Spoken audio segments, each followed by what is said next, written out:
Valutrades, forex CFDs and commodities. Let's go for it.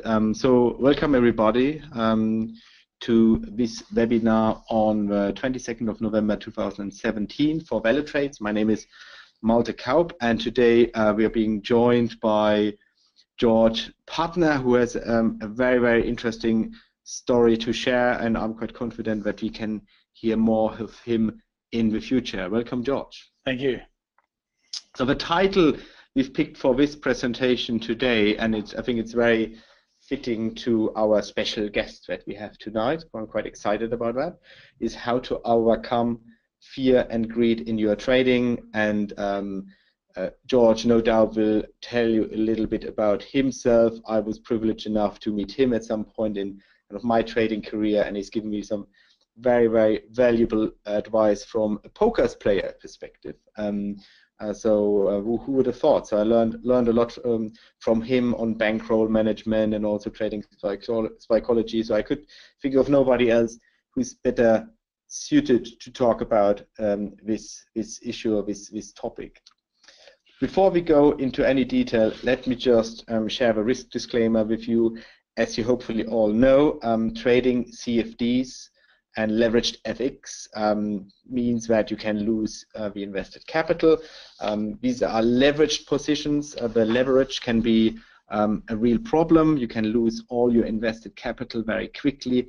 If you have any questions on these kind of high-risk investments, please make sure that you talk to the very competent account representatives and experts at Valutrades. They will be at hand to help you and answer any questions. Let me be very clear about that, and I think also that's also a reason why we pick this topic today, because we want you to be able to be put in a position where you can protect your capital better, where you can be more kind of susceptible, or you can be more open to the own mistakes you make, especially when your body maybe doesn't immediately send you the signals that you're making mistakes. You only realize it maybe later on when you look at the equity in your trading. So it would be probably foolish of me to introduce George, having him sitting next to me. So George, why don't you do that yourself? That's great. Thank you. Yeah. Okay. Well, thank you for having me. Thanks for inviting me to speak, and thanks for Valutrade for giving me an opportunity to share some of my background and to talk on this topic. Before I get into the content, I thought it'd be good to talk a bit about where I come from, so that that probably paints a better picture and gives you a better chance to interpret what I'm saying, and hopefully adds a bit more weight to it as well. So I'm 42 years old. I started off originally working as a chartered accountant and as a tax consultant in New Zealand. Then I came over to the UK in 2001, and I did IT consulting and business consulting.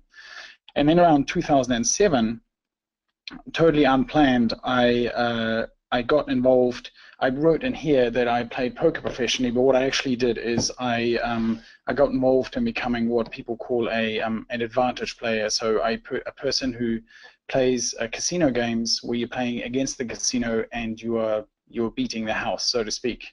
Not by cheating, but via looking for exploitable situations and using that. So I did that for quite a few number of years, and that has given me quite a big help in my trading also.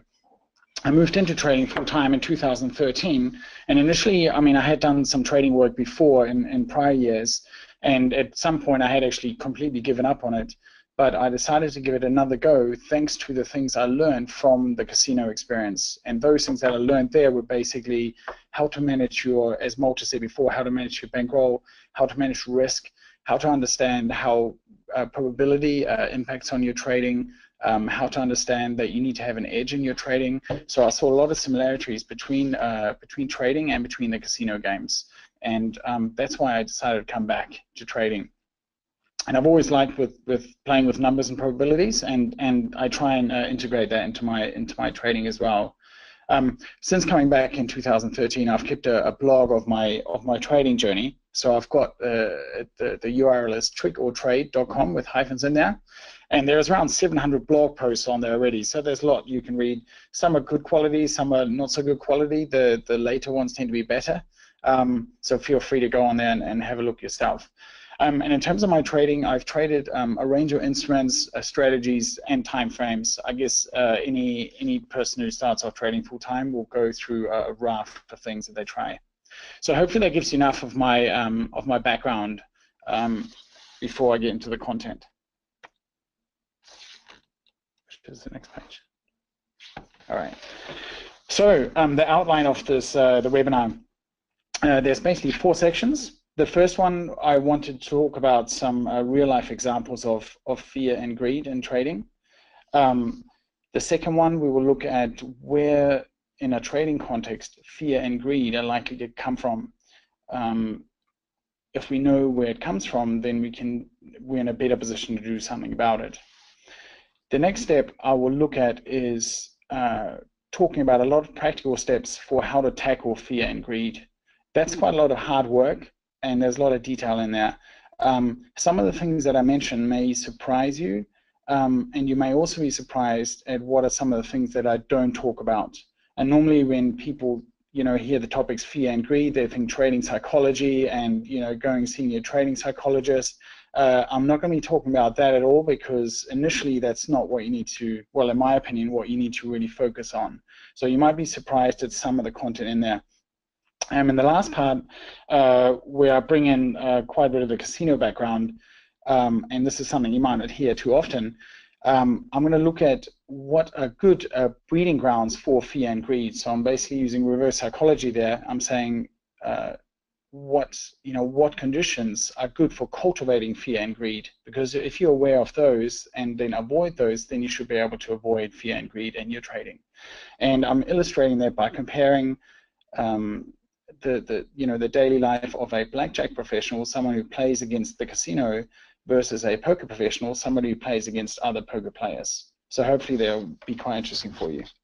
Yeah, that sounds like a very, very interesting agenda, and I'm sure people are super excited about it. Just one quick question, if I may. Do you think you have mastered fear and greed in your trading? I don't think I have, and I don't think I ever will. But I'm aware of a lot of things I can do to minimize it. So I think I have a lot more control over it now than I did, say, 4 years ago. But I know that I'm always just one step away from blowing myself up. So it's when you're trading for yourself, you can lose the plot at any point in time. So I can't say that I've totally mastered it, but I think I've taken really good steps towards controlling and managing it. Terrific. Yeah. So some specific examples. These are real-life examples, obviously not from myself because I'm a really good trader. No, these are examples from people that I've worked with in the past. The first one with greed, I'm going to use I'm calling him Ben. This is a guy that I used to work with in the trading office that we have just down the road from the broker's office here. So there was for the last 3 years, I've been working in an office with 3 other independent retail traders. And so this guy Ben, what he used to do is he's actually quite a good trader now, and he's developed quite well. But a couple of years ago, what he used to always do, he used to trade with too much size. He'd been through the process of blowing up several trading accounts. And so obviously he was very keen on making the money back as quickly as possible, and always aiming for really big winning trades to make it all good. So what he used to do is he used to set, on the trades, typically he would have a stop loss. Let's say if he had a 50 pip stop loss, he might be aiming for 500 pips to make a 10 to 1 reward to risk. Now that's not necessarily a bad strategy, but it doesn't set you up very well if you're not so psychologically stable, because you're going to have really large runs of losing trades. When he did have a winning trade, instead of taking the 400 pips off, he would add more to the position to say, like, well, I've already made this much, let's make some more. So it was very, extreme case of greed. So he would actually then have more money on the trade than he had originally planned. And instead of saying, well, the market has already given me 400 pips, I'm now going to aim for 600. And once he got to 600, he would aim for 800. He would basically never, it was never enough to satisfy him. So until he actually was able to overcome that, he was not able to become a good trader. So that's a real good example. An example of the opposite side that I brought here is on fear. If you go down halfway down the slide here, this trader I've called Kevin, and this is someone I've worked with for most of the last year in a hedge fund. So he's a professional trader in a hedge fund, and he's also he traded in a way very similar to the way that you guys might trade. He's a discretionary trader, so he looks at technical analysis, and he looks at the daily time frames, and he looks for some reversal patterns. So it might be quite similar to the way that some of you guys trade. For the first couple of years of joining the fund, he was actually a very good trader. He was making really good profits in terms of how often he won and how much he won and how much he lost and so on and so forth. But he wasn't making a lot of money for the fund because he was always using much less position than he was meant to use. So his boss, basically his allocated trading capital, it might call for him to take 20 or 30 contracts on a position. Let's say 20 or 30 contracts in cable or whatever it is. He would only take 2 or 3, so he would generally trade a tenth of the size of what he was meant to. So this is an example of fear in that he just was not that comfortable risking larger amounts of money. Although he was a profitable trader, he was not very profitable in the context of the fund because the fund wasn't getting a good percentage return on the money that had been allocated to him. The reason he had fear and that he wasn't comfortable was that because he'd never actually tested his trading strategy. So he'd been trading in and out and it was working for a while, and then when it stopped working, he became really, really insecure. Because he hadn't tested his strategy, he had a lot of fear. So testing is something we'll talk about several times throughout this presentation. There are some other examples I've put on there: recklessness, taking invalid setups, doubling up, meaning that if you have a losing trade, you just put the same trade on again, or you basically double up to try and get your money back. In terms of fear, I've said not taking valid setups when you clearly have, when you have a clear setup staring at you from the chart, you're not taking it because you're scared of losing, for example. All of these examples show a general lack of plans and or a lack of discipline. Obviously, you can't be disciplined if you don't have a plan to begin with. If you do have a plan but you have trouble following it, that's also, all of these examples kind of come back to the same point. All of the above examples are illustrations of poor trading. The focus here, what I've talked about, is not so much whether the actual trades in question make money or lose money, but the focus is how the trader behaved. Because in the long run, this type of trading behavior will really reduce the chance of you becoming a successful trader. You might have some short-term success and you might be winning and you might think this is all working very well, but in the long run, the odds are really stacked against the trader if you engage in that kind of behavior. So hopefully that makes sense. Some of those examples will probably ring a bell with some of you because all the traders go through similar issues. And particularly if you're starting out, these are things, even if you're 1 or 2 years down the track, you will be coming across these issues on a regular basis. I think what's particularly powerful about all the examples you make is, that people can relate to that, and they will surely agree that, you are not alone as a trader. If you sit in front of a screen and you relate to any of these examples, you can clearly appreciate that people who spend maybe far more time and money on making this work also find that challenging. So I think that just reinforces the point that we need to tackle the challenge. And I'm really curious, to see, how you think about addressing that and maybe building also on the examples and moving things forward. So I think it's very, very powerful. Okay, great. I think the thing that was interesting for me when I worked in the hedge fund for 9 months is that even professional traders face exactly the same issues that the retail traders face. And you would think that in a hedge fund you're really well looked after. What I found in the hedge fund is that every trader was pretty much there for himself, and they had the same psychological issues. So that was quite interesting for me. So something to think about, in your own time. This question I've posed here is: do fear and greed lead to poor trading, or does poor trading lead to fear and greed? There's not really a clear answer on that one, but it might be something good for you to think about in your own time and see what you come up with. Yeah, sorry.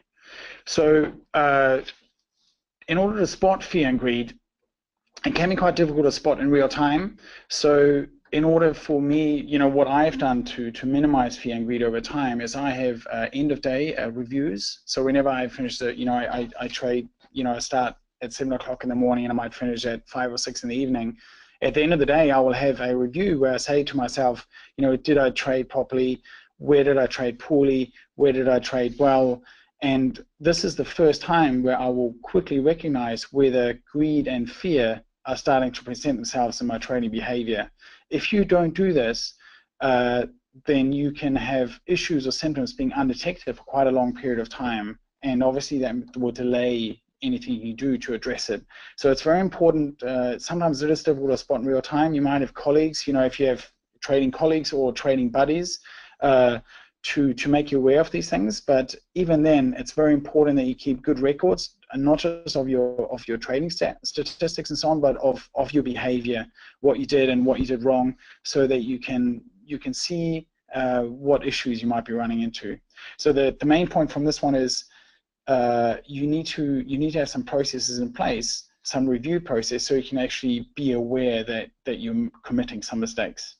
Maybe just one point, and you, George, you're not aware of a tool that Valutrades is offering to their clients. It's called Chasing Returns, and Chasing Returns is a tool that links into your MetaTrader basically, and shows you on a trade-by-trade basis, on a day basis, how good is your discipline. It gives you a discipline score.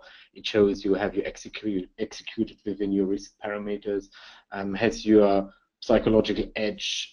What is your psychological edge, or do you have any specific vulnerabilities, like do you behave differently in a losing streak, things like that. So with that, what George just said, I also encourage you to go to the clients area in Valutrades and check out the Chasing Returns tool, because I think that, as a follow-up to this, what I think is one of the most powerful webinars we had today, that will give you or enable you to devise an action plan to also tackle understand and then tackle your personal issues. I've used and been exposed to the Chasing Returns software, and I think it's really good. So for people that are starting out, it's a really good way to structure some of these review processes. So yeah, it's a great thing. All right. So getting on to the next part of the presentation, we want to have a look at where does fear in the trading context come from. As you know, one of the wise things that Yoda said is he said fear leads to the dark side. What is it that traders are afraid of? Most likely it's they're afraid of losing in an individual trade, or to have a losing session, or to have a losing month. And secondly, it's probably down as to the long run success. So this is what I feel when I am trading and I have a trade go against me. I don't like having a losing trade, and I'm scared that it will that it will lose. Because I've had so many losing trades over over a number of years, you do become more numb to it and becomes less relevant. But also, something that can creep up is just your in the long run. If you think like, well, am I going to make it in 1 year or 2 years or 5 years? Am I still going to be around? Those are also things that, bigger picture things that traders can be afraid of. Where does this come from? Where does the fear come from? I think when I thought about this, what it really comes down to is that you're not having enough confidence. If you have confidence in yourself, and I'm not talking about confidence that shouldn't be there, but I'm talking about confidence that is well-grounded and well-reasoned, then you don't really need to have a lot of fear. So I think confidence is what's lacking if you've got fear. And in turn, what causes a lack of confidence? And the root cause there is basically the lack of preparation. So this is one of the really big points that I want to get across in this webinar, is that it's not really down to, a lot of fear is addressed not by working through what happened in your childhood and trying to find your inner self. It's just down to doing some hard work and putting in a lot of preparation, because the more preparation you have, the more confident you'll be, and the less likely will be that you have fear. It's in the same situations if you have an athlete, someone who plays tennis for a long period of time they will work a lot on the tennis game before they ever start working on the mind game. They don't play tennis for 6 months and then start working on the mind game. And then trading, it's similar, but I think a lot of people like to, maybe like to pursue the psychological side of things because it doesn't really give clear answers, and it can be used to, to justify not doing the preparation, basically. So I think a lot of this just comes down to, a lot of this whole fear comes from not having enough preparation to begin with. So what I've listed on there is, I've put the preparation into 2 bits. One is a short-term basis, so what you do every day. This is when you do your actual trading. How do you prepare for the sessions? Do you have checklists in place? Are you physically ready? Are you mentally ready? Do you have all the tools that you need? Do you have a good office? Do you have a good work environment? That is what you do every day, having the review process at the end of the day. But before you ever get to that, before you get to the trading, I think the longer term preparation is getting a good understanding of how the markets work, having good understanding of the various trading techniques that are out there, of the practical nuances, of risk management. And I said on here that requires a lot of study, networking, coaching, and you to develop a strategy. And that's not done in the space of a weekend or a week. This takes a long amount of time. But if you do invest that time, that's why if you invest so much preparation, that's how you develop the confidence, and that's how you get rid of fear altogether. George, I have one question for you.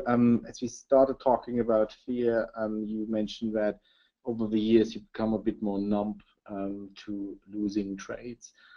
Is there also a risk in that you with that numbness that you start increasing your position size potentially because you don't feel the loser as much? I don't know if that makes sense in your context, but I could see that a couple of traders think that like well, I've lost so much, so does it matter if I now increase my position size?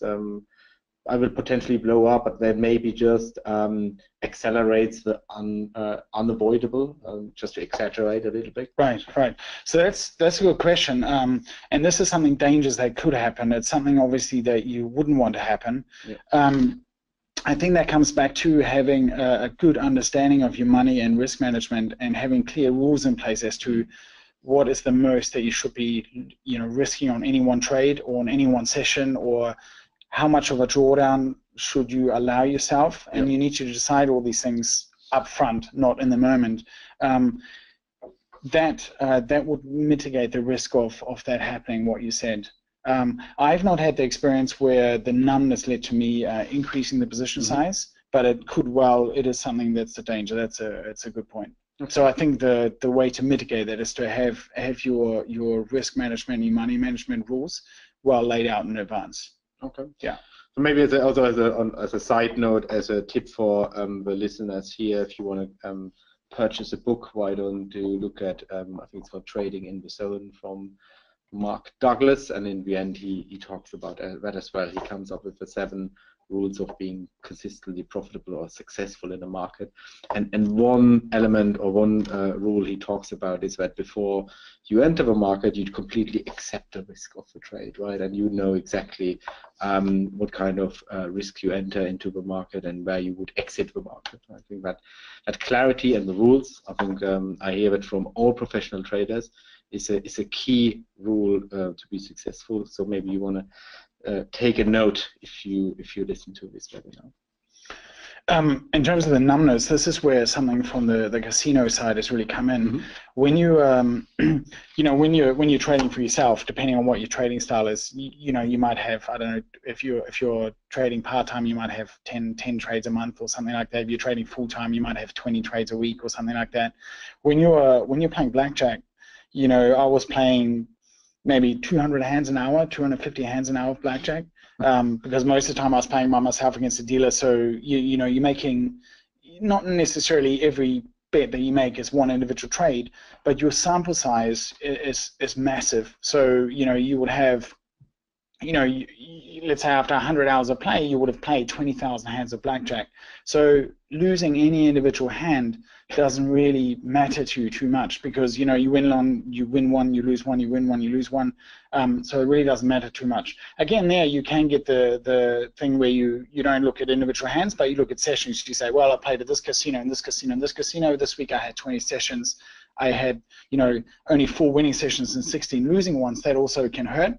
But you do because I've done so much of that, by increasing the sample size of trades or bets that you do, it does become more numb after a while. By the way, you'll have to stop me if I talk too long about the casino, because it's very easy for me to get into that.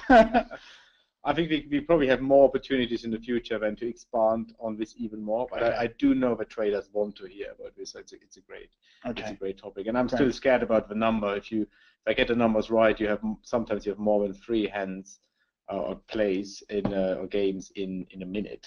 Right? Yes. And that must be also mentally quite exhausting.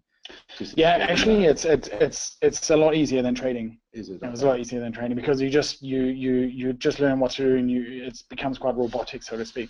Okay.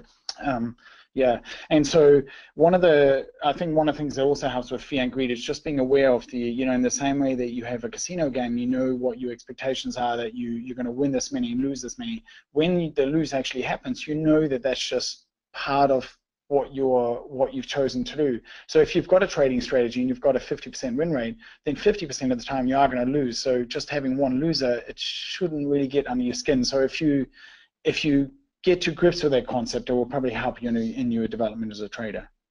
All right, so origins of greed. We know that Gordon Gekko said greed is good in Wall Street back in the 1980s film. I think in the trading context, as a retail trader, it probably is not good. What you should maybe draw a distinction is what is greed and what is ambition.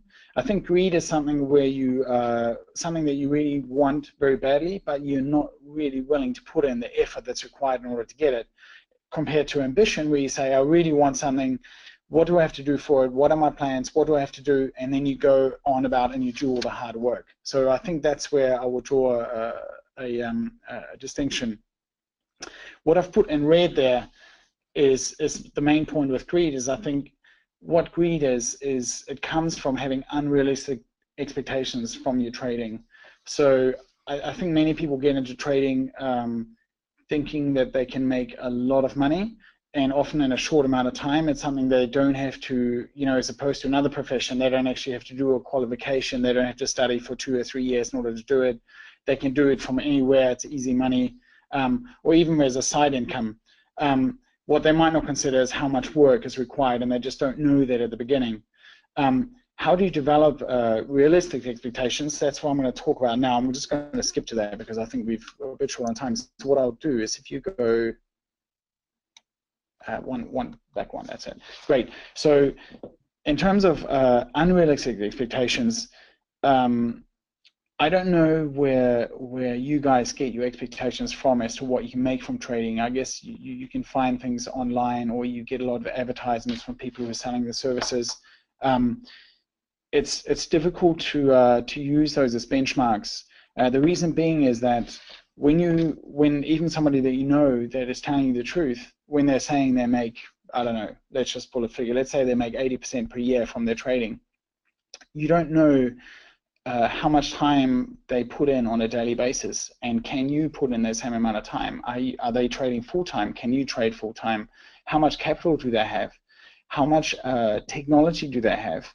How much background do they have? How much time have they put into their trading? Unless you have all the same background and points there, it's not really a reasonable benchmark to aim for.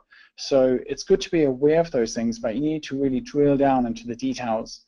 And even if someone, has something if someone's got a trading strategy that makes a certain amount of profit, it's not certain that you can replicate the same results that trade has accomplished.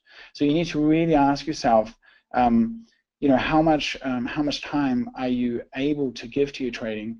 How much time are you, give in terms of developing your trading, developing your strategy, learning all that it is that you need to learn, and then secondly, to how much time do you have to actually do the trading itself?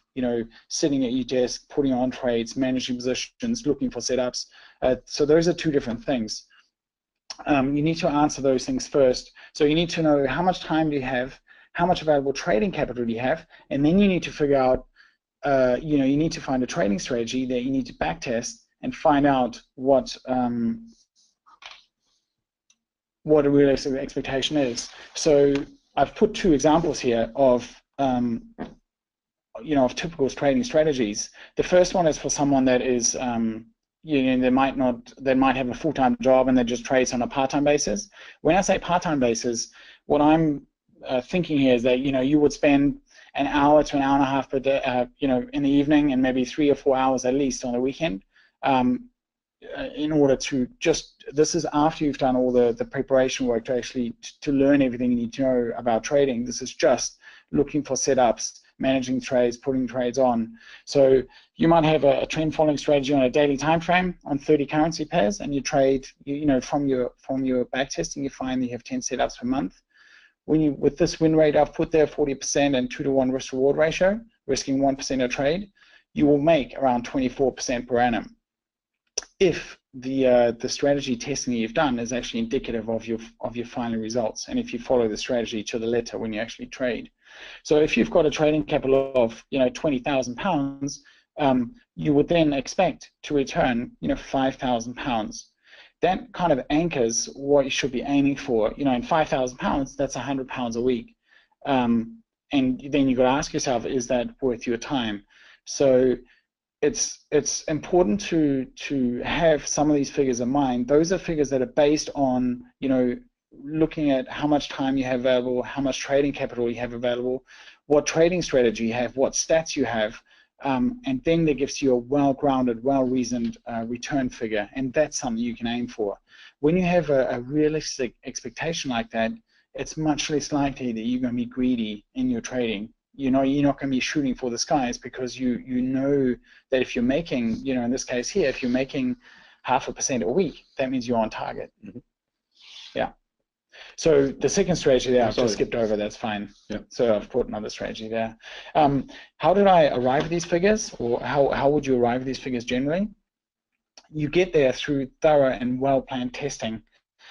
Things you can use, I've put some applications there. A forex tester is a application you can buy from a US supplier. I think it's around $250 for one-off fee. You can do coding in Excel or in TradeStation. TradeStation is a US broker that have got a really good testing facilities. You can use multi-charts or TradeViewer. Those are ones where you really need some coding ability. You need to do that in order to really arrive at those figures well, and also to practice your strategy. So as you can see, this takes a lot of work. This is not, as I said, it's something that's done over a weekend. But if you do all this work, it will build a lot of, you build your skills, you'll build your competence, and that will lead you to be more confident. And if you're more confident, that automatically gets rid of a lot of fear and a lot of greed in your trading. It's just, so there's no magical answer to it. It's just a case of putting in the work. And I think, I read a quote on Twitter today, someone quoted Thomas Edison, and they said something, I think Thomas Edison had said, opportunity usually disguises itself as, as something dressed up in working clothes. You just have to, it's not going to come easy. It takes a lot of work, a lot of sweat and tears. And just a quick reminder, I think George is unbelievably kind to us, gives us deep insight, and also on the strategy has been very clear. Just remind you of the disclaimer at the beginning, none of this is investment advice, right? So we're talking about how to tackle greed, and maybe you want to try that on your backtesting technology, but just to be very clear, that is never meant to be this is a get rich quickly formula. That's quite the opposite is what he wants to say. Yes, that's correct. That's correct. Next slide. Should we stay on this one? Yeah, we're good. Yeah. All right. So tackling fear, and I'll go over this fairly quickly because I want to make sure that we can talk about this casino example at the end. Yeah. Tackling fear, we said that the likely cause of fear is just the lack of preparation. So I've talked about some of these points already. I think the long-term preparation, so we're talking about working on your trading as opposed to doing the trading itself. The development of a tested trading strategy. Yeah, so in order to, and this all goes around in a circle, in order to develop a tested trading strategy, you need to have a good knowledge of the market. So I've said on there, you need to have a good understanding of the market, and you require strategy ideas. To get strategy ideas, you need to study, you need to, get mentors and coaching, you need to attend courses, read books, read websites, read forums, and work with other traders. So all of these things, again, takes a lot of work, takes a lot of preparation. And in terms of preparations for the short term, so for your actual trading every day, is how, so what I do in the morning when I get in, I run through a checklist to see whether I've had enough sleep, whether I've had too much alcohol or too much caffeine the day before. I look at whether I've had, whether I've deviated from my trading plans the day before. Then so I do that around between 7:15. Then I get into the charts. I look for setups and so on. So I have a lot of specific steps that I go through. So again, a lot of preparation. I don't just sit down and start trading on the whim. Same at the end of the day, I do session reviews. I note down ideas that I had, things to check out. I document all of my trades, screenshots. I keep stats. I keep journals. I write blogs. I also have some documented trading rules. I say I will stop losing. I will stop trading after 3 losing trades. I wouldn't trade if I'm hungover. I will not move my stop, these kind of things. So all these things you need to have in place before you start your trading session, so that you're in a good place. So that you can obviously see if you've got all these processes in place and you've done a lot of work beforehand, it's less likely you're going to be greedy and you're going to be fearful in your trading, because the fear will just come from moving the fear will come from your competence. Mm-hmm. Yeah, and I think it's also something we heard from Paul Wallace when he was talking about his evaluation mechanism in the morning and the scoring he gives himself. I think that mirrors that very nicely. I said he takes himself off the market if he is not able to bring his A game, because you're always competing with the best, so to say. And if you can't bring your best, it will be really hard for you to succeed. So these pointers, these pre-session checks, I learned that myself from Paul, and it's just very practical, very, very useful advice. Really, really good. Shall I move on? Yes, please. All right, so this is what you're aiming for then, is after all this hard work and positive backtesting result, you know what to expect. You're expecting that your strategy that you've tested should be working in the long run, so you should be expecting a certain amount of profit if your testing was correct. Now again, just coming back to what Malte was saying before, there are no guarantees here. So first of all, you need to put in a lot of work, and then also you need to then follow your strategy to the letter when you do your trading. But what has happened is you now have realistic expectations as to what you can make with your trading, and also you know what you should be doing each day and each trading session, or if you're trading part-time, what you should be doing each evening or on your Saturday mornings. So you know what to expect. You know how many trades you'll roughly have, how much it might deviate from one month to the next, what your win rate is, what your drawdown is, and how much profit you expect to make. So you're now in the position where you have realistic expectations, and you have not just of your results, but also what your working days should look like. So this reduces the risk of fear and of greed. So just as a diagram format here, I've put this as a flow diagram. So you're starting off at the bottom with the study and the coaching comes first, and that can take a long time. And it's also with trading, it's difficult because you don't necessarily know what it is that you should be studying. That leads to strategy ideas and to development of a trading strategy. You then test the trading strategy, and I've put a feedback loop here because there's a lot of corrections and refinements and tweaks you'll have to make. Then you have a tested trading strategy, and from that come realistic expectations, and also comes confidence, because by the time you get to this box, you spend a lot of time on your trading already. And here now we have the tested trading strategy that flows on from the previous diagram at the bottom of the screen. So your tested trading strategy makes it very clear what your setup looks like. It makes it very clear how you should be managing position once you have it open. So it gives you clear benchmarks. And once you have that, you can then just try and conform to that, and you can build discipline. And likewise on the other side, I've put here studying, coaching, and you like in my case, Paul, my coach that I had early on, he helped me to develop daily processes and trading rules, which also result in a lot of discipline. So with that, you can see then I've put in yellow, both of those will reduce. It won't eliminate, but it will reduce the risk of fear and greed impacting on your trading. So hopefully that gives you a good summary of it. I think both are really, really powerful, and you may want to take a screenshot and put that next to your trading strategy, and when you go through that, make sure that you also go through that process. I think that's incredibly powerful insight. All right. So this now brings us to the illustration, and we will have to finish 8 o'clock sharp, right? We can overrun. I think we started a couple of minutes late, and okay, nobody will blame you for overrunning because it's such an exciting topic. So take your time. Okay, great. I'll try to finish in that time.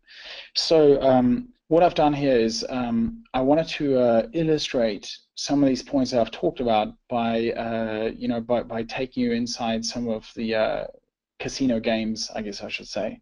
So what I'm going to do is I'm going to compare a blackjack professional versus a poker professional. And again, what you might hear or know about these things as at this moment may not be very accurate. So I've got a picture of there. This is the guy from the Hangover film, the great comedy that was based in Las Vegas, and he reads a book about counting cards on his way to Las Vegas, and then starts making millions, or not millions. He makes a lot of money at the casino blackjack tables. That's not very realistic. It takes, again, learning how to play blackjack. It takes a lot of preparation and a lot of study to do that. A blackjack player who counts cards, and this is I started out doing that when when I started playing in the casinos. There are very well defined rules for every playing decision that you make, and for how you should be sizing your bets. So the way you make money in counting cards is by keeping a track of the ratio of high cards to low cards that have already come out, and therefore tells you how many high and low cards are left and the cards to be dealt. And if there are more high cards and low cards, you have to start betting more. And the bet ramp, as we call it, is quite differential. So you might normally be betting 25 pounds a hand, and when the cards are hot, you might be betting 2 hands or 300. So there are very defined rules. There is no room for creativity or flexibility other than to deter the casino as to what you're doing.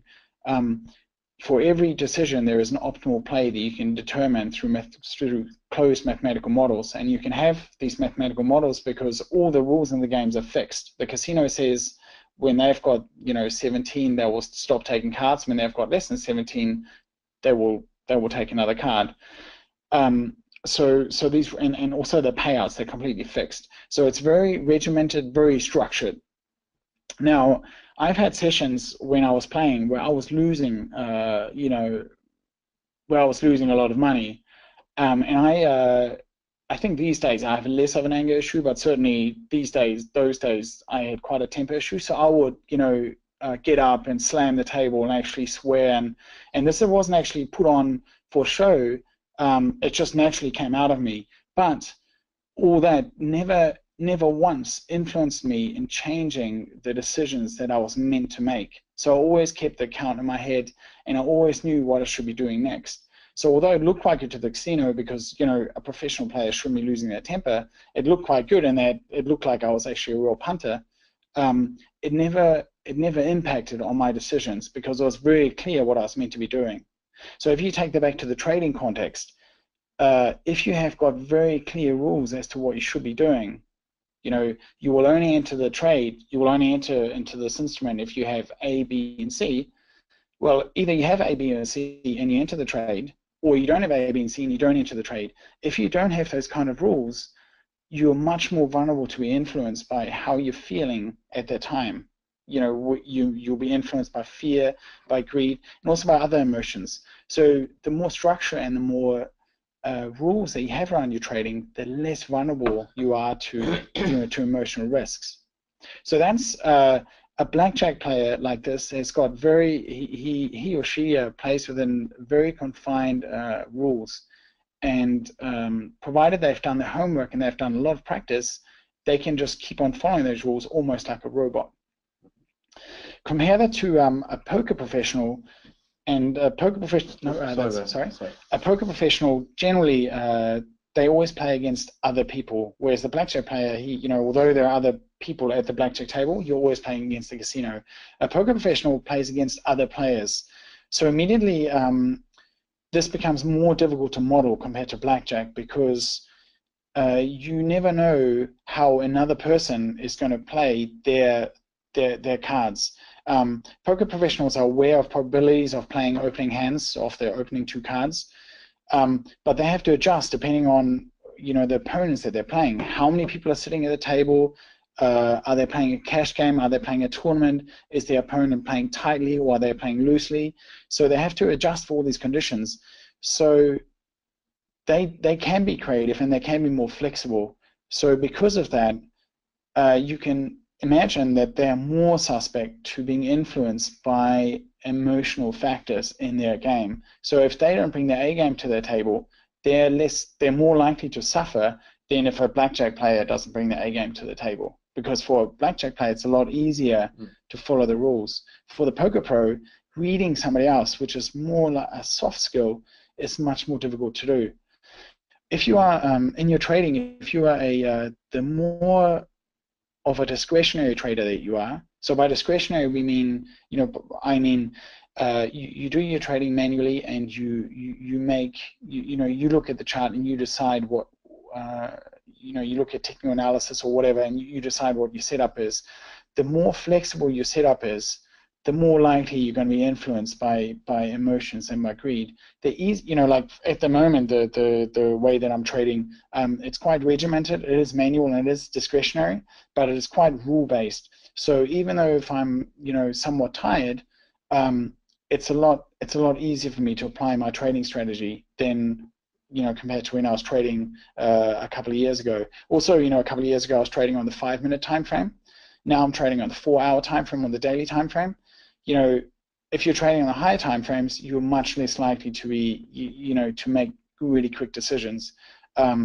So I hope you can see some similarities between the comparison here of a blackjack professional who's very rule-based and a poker pro who's also rule-based to some extent, but it has to be a lot more flexible.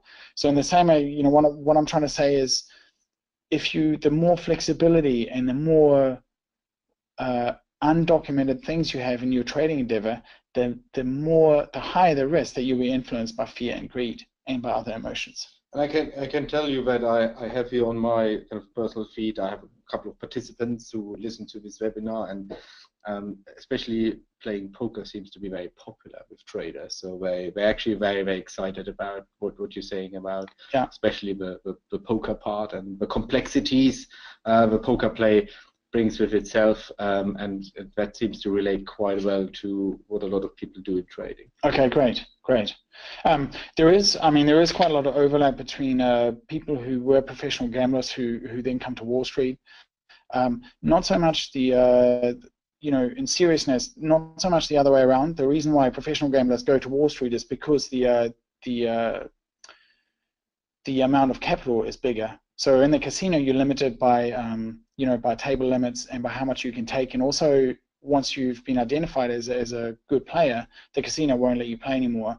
But in a let's say if you've got your Valutrades account and you're making money in, money out every month, Valutrades is not going to tell you can't trade anymore. So this is the reason why the flow tends to go one way. All right.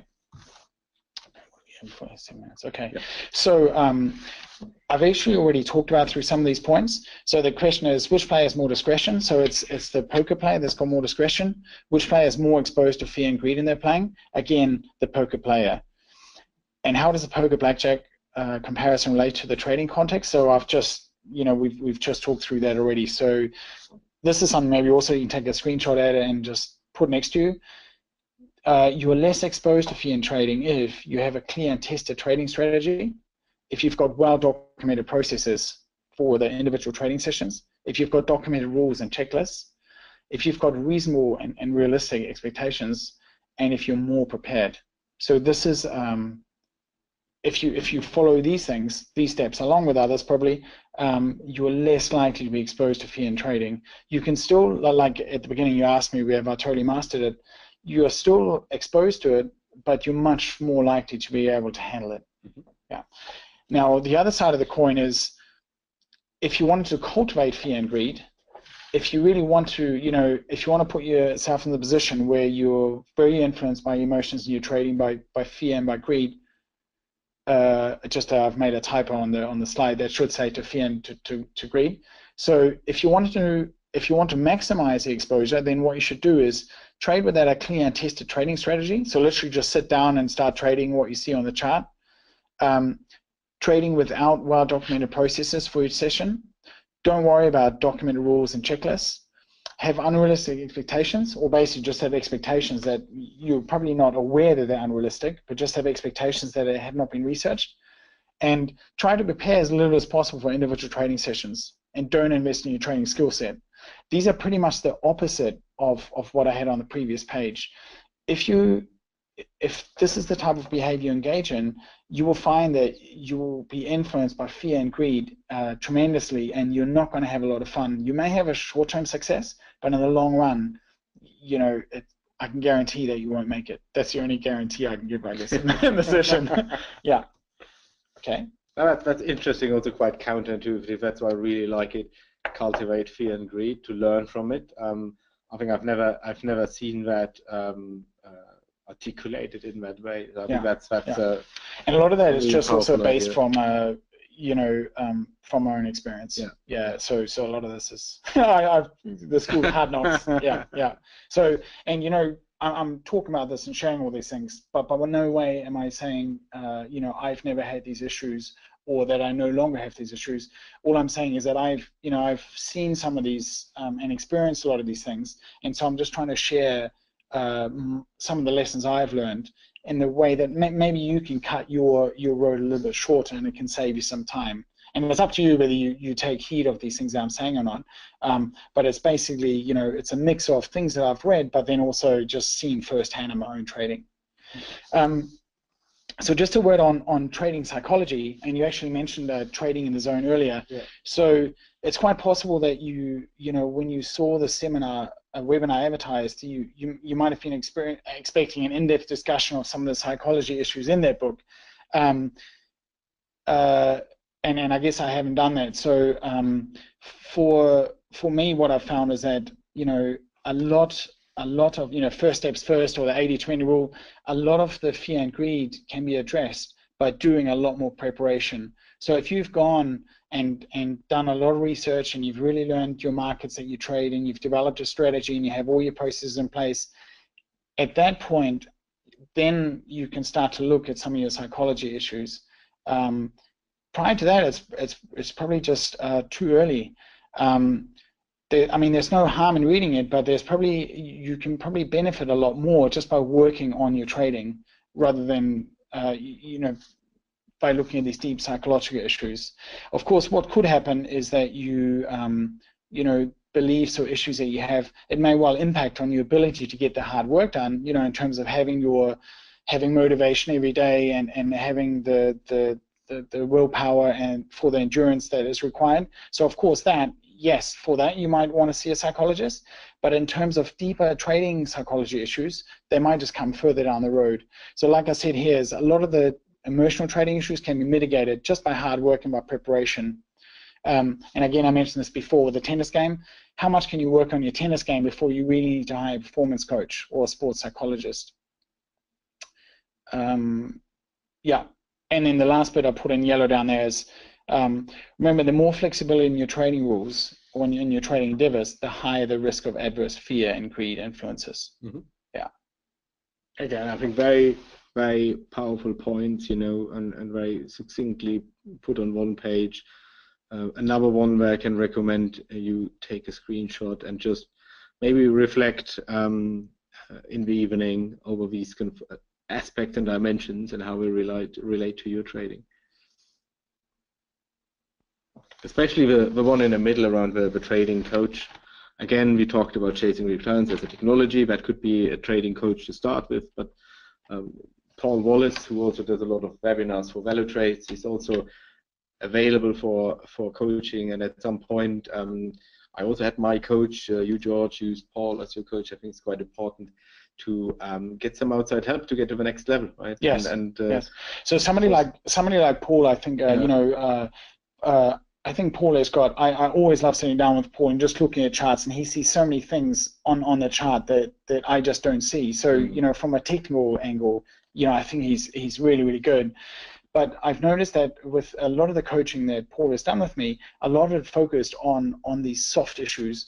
But Paul didn't lie me down on a couch and say, okay, so let's talk about your childhood. What Paul did is he said, look, these are some processes that he has used to get himself prepared for the session, to review himself. And those are, you're not driving really deeply, you're just putting some easy steps in place. And so, yeah, someone like Paul, that kind of coaching, I can only recommend. Yeah. Okay, so that actually brings us to the end. So I just wanted to review one more time what we've done. So the first thing we talked about is some real life examples of fear and greed showing themselves up in your trading. Second, we looked at what is it that is likely to cause fear and greed in a trading context. And my suggestions were that it's most likely due to a lack of preparation for the fear side, and to unrealistic expectations on the greed side. We then talked about practical suggestions, and there is no way around it here. It's a lot of work that needs to be done. And I know it's easy to just open up your trading platform maybe at lunchtime, in between your work or in the evening, and say, oh yeah, it's so easy just to put on a trade. But it takes much more discipline, much more professionalism, and much more maturity to really study, research, and network with others to create ideas and to develop trading strategies, to do back testing, and and to have numerous daily processes and checklists in place. If you don't have those, it is more a gambling endeavor rather than anything else. And finally, I concluded with the blackjack poker illustration to try and understand, help you realize what conditions really help fear and greed thrive and grow, and what not to do those things. So that's pretty much the end. And then I think the last one I just said, if there was any questions, if there's anything you want me to go over again or anything else. And then I've also put my my Twitter handle on there. It's a G_Whites11. So I tweet on a regular basis and have I follow some interesting people. So you might want to check those out. And my blog there is trickortrade.com with hyphens in there. George, there's just one question coming through, and it says, like, poker playing can be addictive. Do you think trading can be addictive as well? So I think the first was a statement. I'm not sure if you would agree with that, but it was given you played so many games, you played poker, you played blackjack, you were so involved in trading. What about this element of any of this being addictive? Definitely. So I think the trading can definitely be addictive, and more so, it's more likely to be addictive when it shouldn't be. So when the trader is not actually successful. Mm-hmm. I think it comes. So thinking through my own experience, there is certain feelings that you have when you have a position open. Mm-hmm. And I think when you don't have a position open, you don't have those feelings, and I think that's what creates the addiction a lot of the time, is that you want those feelings. When you start to trade better and more structured, trading does actually become a lot more mainstream and a lot more, not mainstream, streamlined and almost boring to some extent, and then the addiction is less likely. Certainly when I was doing a lot of the casino gambling, I was very what I was addicted to is finding opportunities. Right. But I knew that every time I was playing with an edge. Yeah. So if you like making money and you see opportunities to make money, then of course it becomes somewhat addictive. Yeah, okay. Yeah. But it's certainly on the trading front, trading is definitely addictive, and that's something that can be a problem. Okay. Particularly, obviously, if it's costing you money. So again, sorry to plug it for a third time, chasing returns also is a good tool to visualize if you're over trading, if you have certain trading limits in terms of number of trades in a given day, week or month. So that is an easy way to visualize if you have a challenge with that. So thank you very much for that question. Came actually from a professional trader from Germany. So let me bring this to a close, and it shows that there must be some German blood running in George, because he kept it to time, and I know he also speaks a decent German. So at some point we're gonna switch over to German. But no, I'm just joking. So thank you very much for that. I think you've done a great job. And again, and that's what I like about you, very honest, tangible examples, and I can relate to that. You transfer it over to the gambling, and I'm sure from the feedback I've seen already, people want to hear a bit more about that in the future. So I think we have some great plans for the next year coming up. If you can make that work, that would be fantastic, where we can hear a little bit more from you, because I think it can really enable traders to embark on this transformation journey to become better, whatever that means for the trader. Obviously, that needs to be defined. This will also go up in the archive. I know we've went through a lot of content, so feel free to watch that there again, take screenshots. If you have any questions, go to the gentlemen and ladies at Valutrades. They will surely pass on any questions they can't answer themselves to us. With that, thank you very much for participating. Have a great evening and all the best for your trading.